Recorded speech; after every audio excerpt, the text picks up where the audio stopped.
रोज रोज एक ही जैसा काम कर कर के हम सभी बोर हो जाते हैं। तो क्यों ना कुछ अलग किया जाए, कुछ हट के किया जाए जिसमें समय भी कम लगे और हमारा काम भी बहुत आसान तरीके से हो जाए। नमस्ते दोस्तों, मैं हूँ छाया और आपके अपने चैनल छाया रसोई में एक बार फिर से आपका बहुत बहुत स्वागत है। हमेशा की तरह फिर से आपके लिए बहुत यूजफुल टिप्स एंड ट्रिक्स लेकर आई हूँ, जिससे आपका काम करना काफ़ी आसान होगा, आपके समय और पैसे भी बचेंगे। तो दोस्तों, इसी तरह से और भी ज़्यादा यूजफुल टिप्स एंड ट्रिक्स देखने के लिए हमारे फेसबुक पेज को भी फॉलो करें। साथ ही साथ कमेंट बॉक्स में लिखकर ज़रूर बताएं कि इस चैनल का वीडियो आप किस शहर या फिर किस गांव से देख रहे हैं।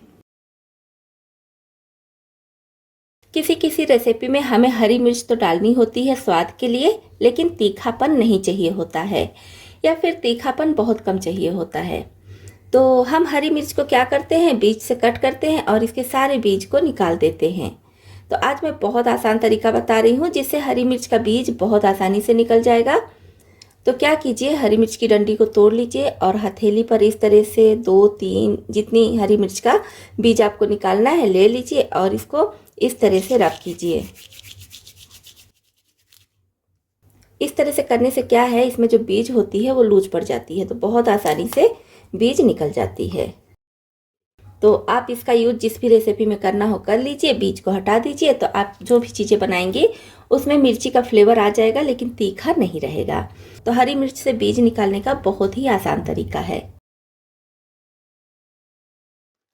नेक्स्ट टिप है किशमिश को लेकर। किशमिश हम मार्केट से लेकर आते हैं, बहुत सारी रेसिपी में पड़ती है या फिर पूजा के पास भी रखते हैं भोग लगाने के लिए। तो क्या होता है, किशमिश अगर अच्छे से ड्राई है तब तो बहुत अच्छी बात है, जल्दी ख़राब नहीं होती है। लेकिन कभी कभी किशमिश सॉफ्ट होती है और ज़्यादा दिन रखने के बाद उसमें छोटे छोटे कीड़े भी लग जाते हैं और गीली भी हो जाती है। तो किशमिश को ज़्यादा दिनों के लिए स्टोर करके रखना है तो सबसे अच्छा तरीका है कि आप इसको फ्रिज में रखिए। किसी कंटेनर में रख लीजिए या तो फिर पॉलीथीन में बांध कर फ्रिज में रख दीजिए। फ्रिज में रखने से क्या होता है, आप इसको सालों रखे रहेंगी फिर भी ये खराब नहीं होगा। फ्रिज में रखने की वजह से ना तो ये गीला होगा, ना ही इसमें कीड़े लगेंगे। लेकिन अगर आप फ्रिज में नहीं रखना चाहती हैं तब क्या कीजिए, लीजिए थोड़ा सा हल्दी, ज़्यादा नहीं, बस 2 चुटकी हल्दी पाउडर ले लीजिए। ये वही हल्दी पाउडर है जो मैं घर में तैयार की हूँ, इसका वीडियो डाल चुकी हूँ। तो किशमिश के हिसाब से आप हल्दी पाउडर ले लीजिए, कम ज़्यादा। मैं बहुत ज़्यादा नहीं ली हूँ, लगभग 2 चुटकी हल्दी पाउडर ली हूँ। अच्छे से किशमिश में लगा देंगे। अब आप इसको अगर फ्रिज में नहीं रख रही हैं, फ्रिज के बाहर ही रख रही हैं, तो भी आपकी किशमिश काफ़ी लंबे समय तक स्टोर रहेगी। इसमें कीड़े नहीं लगेंगे और ना ही ये गीली होगी। और ऐसा नहीं है कि इसमें हम हल्दी पाउडर डाले हैं तो इसके स्वाद में अंतर पड़ जाएगा। इसके स्वाद में बिल्कुल भी अंतर नहीं पड़ेगा। जिस भी रेसिपी में आपको डालना हो डाल सकती हैं, कोई भी दिक्कत नहीं होगी। जैसे हम आटा दोनों टाइम गूंथते हैं रोटियां बनाने के लिए, लेकिन कभी कभी घर का कोई मेंबर है बाहर गया है, उसके लिए आटा रखना पड़ जाता है। 1 से 2 घंटे 3 घंटे के लिए भी रखना पड़ जाता है। तो क्या होता है कि आटे के ऊपर पपड़ी जैसी जम जाती है, जिससे हम रोटियां बनाते हैं तो रोटियां अच्छी नहीं बनती हैं। तो अगर आपके साथ भी ये दिक्कत आती है तो क्या कीजिए, जितना आटा आपको रखना है उसको ले लीजिए और इस तरह से इकट्ठा करके हल्का सा घी लगा दीजिए। घी लगाने के बाद किसी छोटे बर्तन में इस तरह से इकट्ठा करके रख लीजिए और अब इसको ढककर रख दीजिए। अब 2 घंटे बाद 3 घंटे बाद जब भी आप रोटियां बनाएंगी कोई भी दिक्कत नहीं होगी, आटे के ऊपर पपड़ी नहीं जमेगी, एकदम सॉफ्ट मुलायम रोटियां बनकर तैयार होंगी। नेक्स्ट टिप के लिए हमें चाहिए इस तरह का बॉटल। चाहे तो पानी का बॉटल ले लीजिए या फिर कोल्ड ड्रिंक्स का बॉटल ले लीजिए, इसका हम बहुत अच्छा यूज कर सकते हैं। अब जैसे हमारे घरों में ढेर सारे ऐसे स्पून फॉर्क होते हैं जिसका हम पर डे यूज नहीं करते हैं, पुराने हो जाते हैं या फिर कभी कभी जब ज़्यादा लोग होते हैं तब इसको निकालते हैं। तो इस तरह के स्पून फॉर्क या फिर इस टाइप की कोई भी चीज़ें हो गई, नाइफ वगैरह भी हो गया, तो इसमें आप ऑर्गेनाइज करके रख सकती हैं। एक जगह आपकी चीज़ें रहेंगी, इधर उधर फैलेंगी नहीं और गंदी भी नहीं होंगी। जब भी आप चाहें इसको निकालें और अपना यूज कर लें। तो अगर आपके घर में भी इस तरह से एक्स्ट्रा स्पून, नाइफ या फिर फॉर्क वगैरह है तो बॉटल में इकट्ठा करके स्टोर करके रख सकती हैं। आपका रोज रोज का झंझट खत्म हो जाएगा। अगर आप किचन में रखे रहती हैं तो आपका किचन भी भरा भरा लगता है और बार बार सफाई भी करनी पड़ती है, क्योंकि ये चीज़ें ऐसे बाहर रखने से गंदी हो जाती हैं। इस तरह से रखने से गंदी भी नहीं होंगी और बढ़िया से पैक भी रहेंगी। इसमें धूल मिट्टी कुछ भी जाने का डर भी नहीं है। जब भी आपको ज़रूरत हो इसको खोलिए और निकाल लीजिए। तो इस तरह से आप इन चीज़ों को सेफ रख सकती हैं। नेक्स्ट टिप के लिए दूध किसी बर्तन में निकाल लीजिए और ध्यान रखिए कि यहाँ पर कच्चा दूध लेना है। अब इस बर्तन को हम रख देंगे फ्रिज में। तो आपके पास समय है तो इस दूध को रात भर के लिए फ्रिज में रख दीजिए। क्योंकि मैं वीडियो बना रही हूँ तो इतना समय नहीं होता है, तो मैं इसको सिर्फ 2 से 3 घंटे के लिए फ्रिज में रख रही हूँ।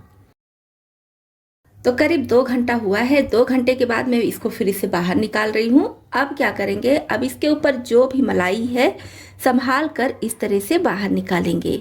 बिल्कुल हल्के हाथ से जो ऊपर वाला लेयर है ना, बस उसी को निकालेंगे।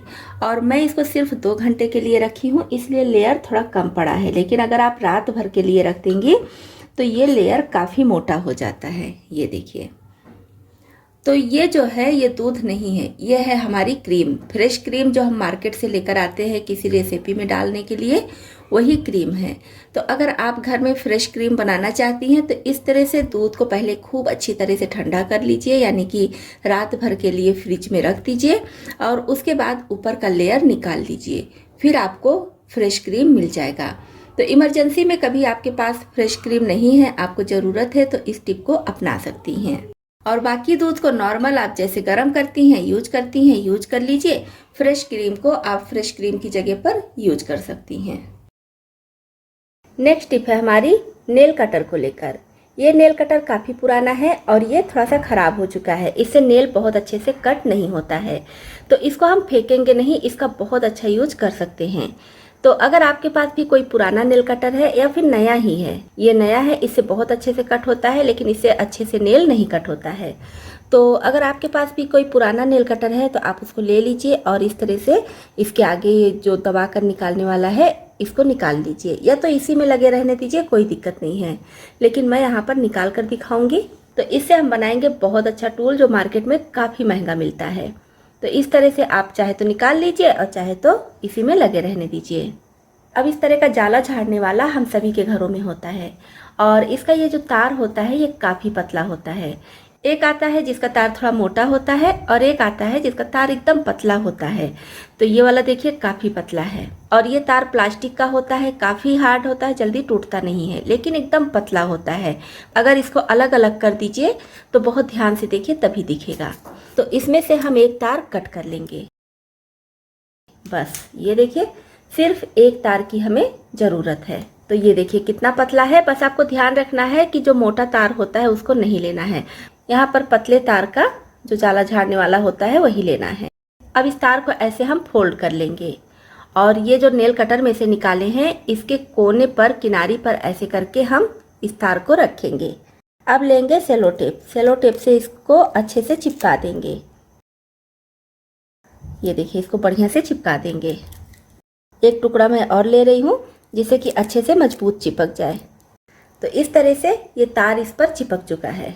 तो ये हमारा तैयार हो गया है सुई में धागा डालने वाला टूल। ये मार्केट में भी बहुत आसानी से मिल जाता है, लेकिन काफ़ी महंगा मिलता है। तो आज हम इसको घर में ही बनाकर तैयार किए हैं। अब इससे कितनी भी महीन सुई हो, अगर आपको सुई में धागा डालने में दिक्कत होती है तब आप इस तरह से टूल बनाकर उसमें धागा डाल सकती हैं। अब इससे धागा कैसे डालना है मैं दिखा दे रही हूँ। अब जैसे ये सुई है, काफ़ी पतली सुई मैं यहाँ पर ली हूँ, तो इसको हम ऐसे एक में चिपका देंगे, बढ़िया से प्रेस करेंगे जिससे ये एक में चिपक जाए। इस तरह से यहाँ से चिपक जाए और अब इसको सुई में डाल देंगे। तो ये काफ़ी हार्ड है, इसलिए सुई में जाने में बिल्कुल भी दिक्कत नहीं होती है। ये देखिए, अब इस सुई में जो भी धागा आपको डालना हो तो कहाँ पर डालेंगे, ये देखिए ये जो तार हम लिए हैं ना, तो दोनों तार के बीच में ऐसे डालेंगे, क्योंकि ये तार का छेद काफ़ी बड़ा है। तो इस तार में देखिए मैं धागा डाल दी हूँ, ये देखिए। अब क्या करेंगे, अब इस सुई को ऐसे पकड़कर बाहर निकाल लेंगे। सुई को ऐसे बाहर निकालेंगे तो इसमें धागा कितनी आसानी से पड़ गया है। अब इसमें से हम धागे को निकाल लेंगे, इस टूल को संभाल कर रख लेंगे। नेक्स्ट टाइम फिर से जब भी धागा डालना होगा तो इससे धागा डाल सकते हैं।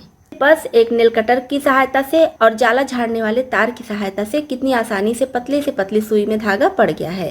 तो अगर आपको भी सुई में धागा डालने में दिक्कत होती है तो इस टिप को ज़रूर अपनाएं। ये टिप बहुत यूजफुल है, आपके बहुत काम आएगी। उम्मीद करती हूँ आपको ये टिप बहुत पसंद आई होगी। पसंद आई हो तो लाइक ज़रूर कीजिएगा। इसी तरह से और भी ज़्यादा यूजफुल टिप्स एंड ट्रिक्स देखने के लिए चैनल को सब्सक्राइब भी कर लीजिएगा। तो दोस्तों, आपको इसमें से कौन सी टिप ज़्यादा पसंद आई और कौन सी पहले से पता थी, कमेंट बॉक्स में लिखकर ज़रूर बताइएगा। इसी तरह से और भी ज़्यादा यूजफुल टिप्स एंड ट्रिक्स देखने के लिए और अगर आप चैनल पर नए आए हैं तो हमारी यूट्यूब फैमिली में शामिल होने के लिए इस चैनल को सब्सक्राइब भी कर लीजिएगा।